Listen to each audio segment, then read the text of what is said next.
Good morning and Assalamu alaikum, dear students. I hope you all are fine. Dear students, in physics class, we will discuss an important topic of physics, which is vernier caliper. In today's class, we will discuss the importance of vernier caliper, use of vernier caliper, and internal and external diameter of an object through vernier caliper. Vernier caliper was invented in 1631 by French mathematician and engineer Pierre Vernier. Vernier caliper is defined as it is an precision instrument used to measure the thickness, length, diameter and depth of object. Or we can define vernier caliper is that it is a device which is used for the measurement of length, diameter, etc. of small objects. Vernier caliper is more accurate than normal ruler.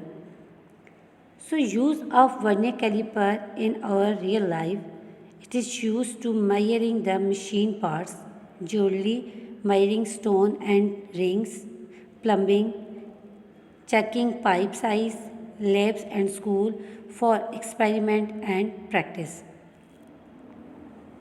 Parts of vernier caliper. There are some parts of vernier caliper. So first is the main scale, which is called the fixed scale. Number 2 is the vernier scale, that is the sliding scale. Number 3, fixed jaws does not move. Sliding jaws moves to hold the objects. Depth rod measure the depth of holes or container. Main scale is a fixed scale measured in centimeter and millimeter. It provides the main reading similar to the simple ruler. Vernier scale, a sliding scale attached to the jaws, provides the more accurate measurement, helps to measure the friction of millimeters. So these are the parts of vernier caliper. These are the two jaws, upper jaws and this one is the lower jaws. तो बेटा अपर जाज हमारे पास उनको दूसरा नाम कहा जाता है इंटरनल जाज, ये हमारे पास दो जाज होते हैं और ये हमारे पास लोअर जाज होते हैं, this is called the external जाज। बेटा अब हम लोग इन दो जाज में कोई भी ऑब्जेक्ट को हम डालते हैं, ठीक है, इस दो होल्ड करते हैं, इसके अंदर रखते हैं और हमने इस लॉक की मदद से, इस लॉक की हेल्प से हम स्क्रू को इन जाज को टाइट कर लेते हैं। फिर इसके अंदर हमारे पास दो स्केल हैं, एक ये जो बड़ा वाला आपको स्केल नज़र आ रहा है बेटा, this is the main scale, ठीक है, एंड नंबर 2 इज़ द, ये आपके पास ये जो छोटी सी लाइन है, this is the vernier scale. तो बेटा मेन स्केल हमारे पास जो है ये हमारे पास वो स्केल है जो हमारे पास फिक्स्ड होते हैं, ठीक है, जबकि हमारे पास ये जो वर्नियर स्केल है ये मूवेबल है, ये मूव हो रहे हैं, आगे पीछे इसको मूव आप लोग कर सकते हैं। ये हमारे पास डेप्थ रॉड है जिससे हम लोग किसी भी ऑब्जेक्ट की डेप्थ को हम लोग मेजर कर सकते हैं, ठीक है। ये हमारे पास वर्नियर कैलिपर के पार्ट्स थे। अपर जाज में हम लोग जो हैं वो किसी भी ऑब्जेक्ट की इंटरनल डायमीटर को फाइंड कर सकते हैं और एक्सटर्नल डायमीटर जो लोअर जाज है इसमें हम लोग यूज़ करते हैं फॉर द एक्सटर्नल डायमीटर के लिए। इसके बाद हमारे पास लीस्ट काउंट आ जाता है। तो बेटा लीस्ट काउंट क्या होता है? लीस्ट काउंट हमारे पास होता है, हम लोग ऐसे भी लीस्ट काउंट को डिफाइन कर सकते हैं कि smallest division on the main scale divided by total number of division on the vernier scale. अब सबसे पहले बात तो ये आ जाती है कि वर्नियर स्केल और मेन स्केल की हमारे पास रीडिंग क्या है। तो बेटा हमारे पास जो वर्नियर स्केल होता है इसके ऊपर हमारे पास 9 नंबर्स ऑफ लाइंस होती हैं, तो हम लोग ये कह सकते हैं ये 10 इक्वल पार्ट्स में हम इसको क्या करते हैं, डिवाइड करते हैं, ठीक है। वर्नियर स्केल की हमारे पास जो रीडिंग होती है हमारे पास ये 10 पार्ट्स होते हैं इसके अंदर, जबकि हमारे पास ये जो मेन स्केल है बेटा इसके ऊपर हमारे पास डिफरेंट रीडिंग्स होती हैं। कहीं पर आपके पास 15 सेंटीमीटर होती है बेटा, या किसी पर कोई वर्नियर कैलिपर के पास आपके ऊपर 30 सेंटीमीटर्स होती है, ये किसकी हमारे पास मेन स्केल की। जबकि वर्नियर स्केल की हमारे पास रीडिंग फिक्स होती है, वो हमारे पास होती है 9 मिलीमीटर उसको कह देते हैं, या 10 आपके पास नंबर्स ऑफ लाइन्स होती हैं हमारे पास किसके ऊपर, कौन से स्केल के ऊपर बेटा, वर्नियर स्केल के ऊपर। ठीक है, सो अब हम लोग अगर इनकी लीस्ट काउंट को डिफ़ाइन करें तो हम लीस्ट काउंट को ऐसे डिफ़ाइन करते हैं कि हमारे पास ऐसे हमारे पास आती है the minimum possible length that can be found with the help of vernier caliper is known as the least count. ठीक है, हम लीस्ट काउंट को ऐसे डिफ़ाइन करते हैं, अगर हमसे सिंपल पूछा जाए कि व्हाट इज़ लीस्ट काउंट तो हम उसको ऐसे डिफ़ाइन करेंगे the minimum possible length that can be found with the help of vernier caliper is known as the least count. अब लीस्ट काउंट को हम कैसे डिफाइन करते हैं, हम कहते हैं जो क्वेश्चन आ सकता है what is the least count of vernier caliper, so we can define is the least count of vernier calliper can be defined as या can be obtained by dividing one division of main scale with the total number of division on the vernier scale.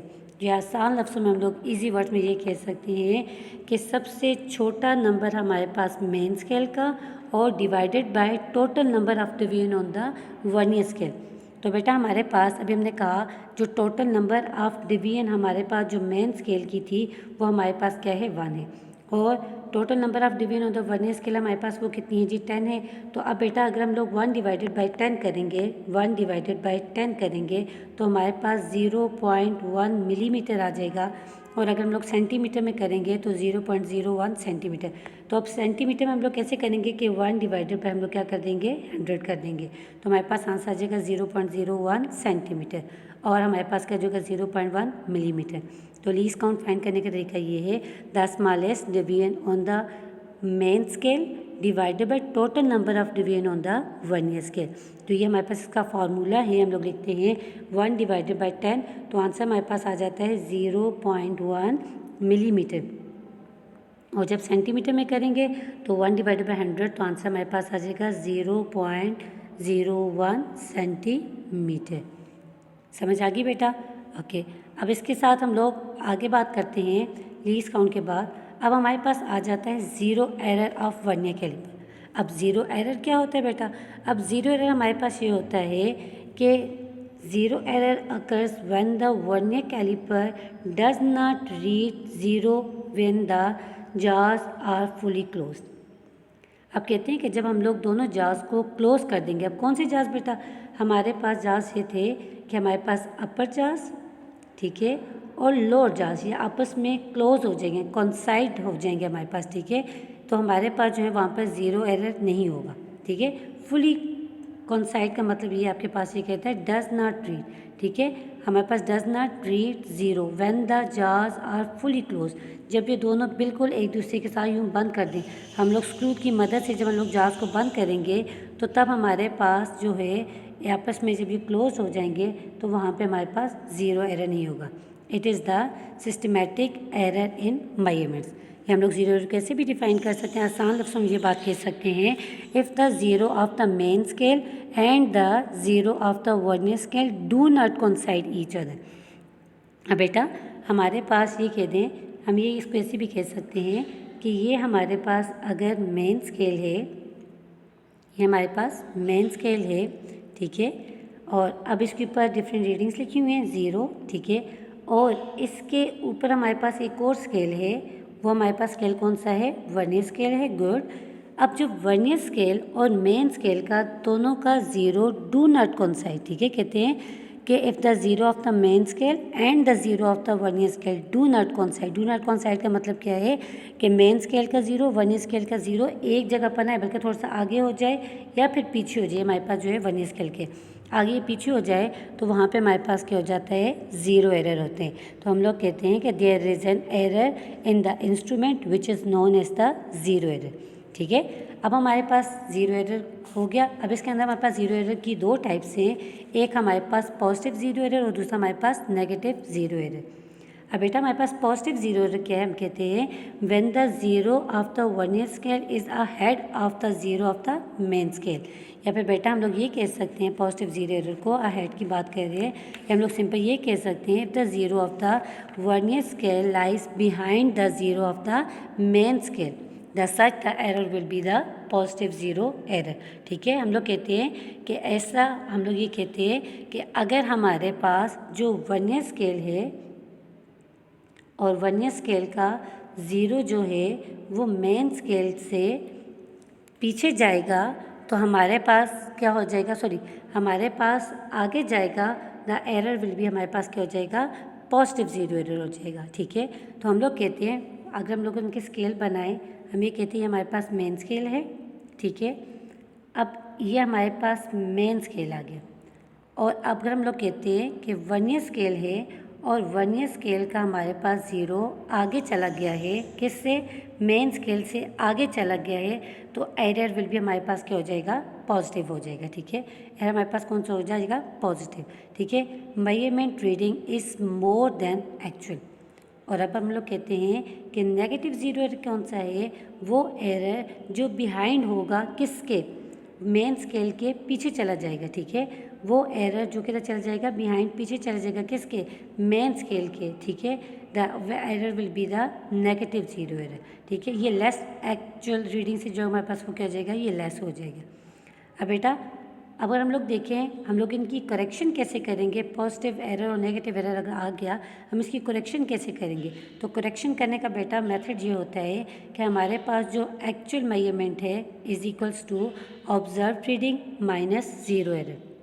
ठीक है, या फिर हम कहते हैं subtract if positive add with if negative. अगर positive होगा तो हम उसको सब्ट्रैक्ट कर लेंगे, अगर नेगेटिव होगा तो हम उसको क्या कर देंगे, ऐड कर देंगे। ठीक है, पॉजिटिव होगा तो सब्ट्रैक्ट करेंगे, नेगेटिव होगा तो हम क्या करेंगे, ऐड कर देंगे। फॉर एग्जांपल हमने ऑब्ज़र्व किया, हमारे पास उसकी रीडिंग आ जाएगी 56, हमारे पास इसकी क्या आ गई, रीडिंग आ गई। ठीक है, 5.6 सेंटीमीटर हमारे पास रीडिंग आ गई। ज़ीरो एरर हमारे पास क्या है जी, प्लस 0.1 सेंटीमीटर है। ठीक है, अब हमने क्या कर देना है कि 5.6 में से माइनस 0.1 करेंगे तो 5.5। तो हमारे पास जब क्या करेंगे, जब पॉजिटिव वैल्यू आई तो हमने क्या कर दिया, उसमें सब्ट्रैक्ट कर लिया। फॉर एग्जांपल बेटा अगर नेगेटिव वैल्यू आ जाती, -5.6 होता, तो तब हम लोग इसमें क्या करते, प्लस 0.1 को क्या कर लेते, हम लोग इसमें ऐड कर लेते। ओके, समझ आ गई बेटा। अब अगर हम लोग देखें तो ये अब आपको नज़र आ जाएगा कि ये हमारे पास इसका ये मेन स्केल है, ये वाली। ठीक है, और ये हमारे पास क्या है, वर्नियर स्केल है। अब ये दो जार्ज हमारे पास हैं, जो हमारे पास अपर जार्ज है, ये हमारे पास क्या है, लोअर जार्ज है। तो बेटा अगर हमने कोई भी इसको एक्यूरेट फाइंड करनी है, एक्यूरेसी फाइंड करनी है, करेक्शन करनी है, तो तब हम लोग इसमें से ऐड या सब्ट्रैक्ट कर लेंगे। ठीक है, तो इस तरह हम लोगों ने वर्नियर कैलिपर को स्टडी किया। ठीक है, आई होप आप सबको समझ आई होगी कि वर्नियर कैलिपर क्या है और हम लोग इसको किस लिए यूज़ करते हैं। ठीक है, तो बेटा हम वैसे इसका जो यूज़ है, हम अपनी डेली लाइफ में इसका यूज़ देखें तो हम स्कूल्स में और एक्सपेरिमेंट में प्रैक्टिकल के तौर पर हम लोग इसको यूज़ किए जाते हैं। फॉर एग्ज़ाम्पल अगर आपको मैं कह दूँ कि बेटा to find the length of pencil. ठीक है, तो पेंसिल की जो लेंथ है, ये उसकी जो टिप है, उसको फाइंड करने के लिए we use an vernier caliper. So in today's class the topic will be end. So your home task is the draw and label diagram of vernier caliper, how we can find the positive and negative zero error of vernier caliper. Dear student, it's your task today. I hope आप सबको आज का lecture समझ आ गया होगा। Dear students, it's time to say good bye and अल्लाह हाफिज़। If you any query related to this topic, so you can ask in WhatsApp class. It's time to say goodbye and Allah Hafiz. See you soon, dear students.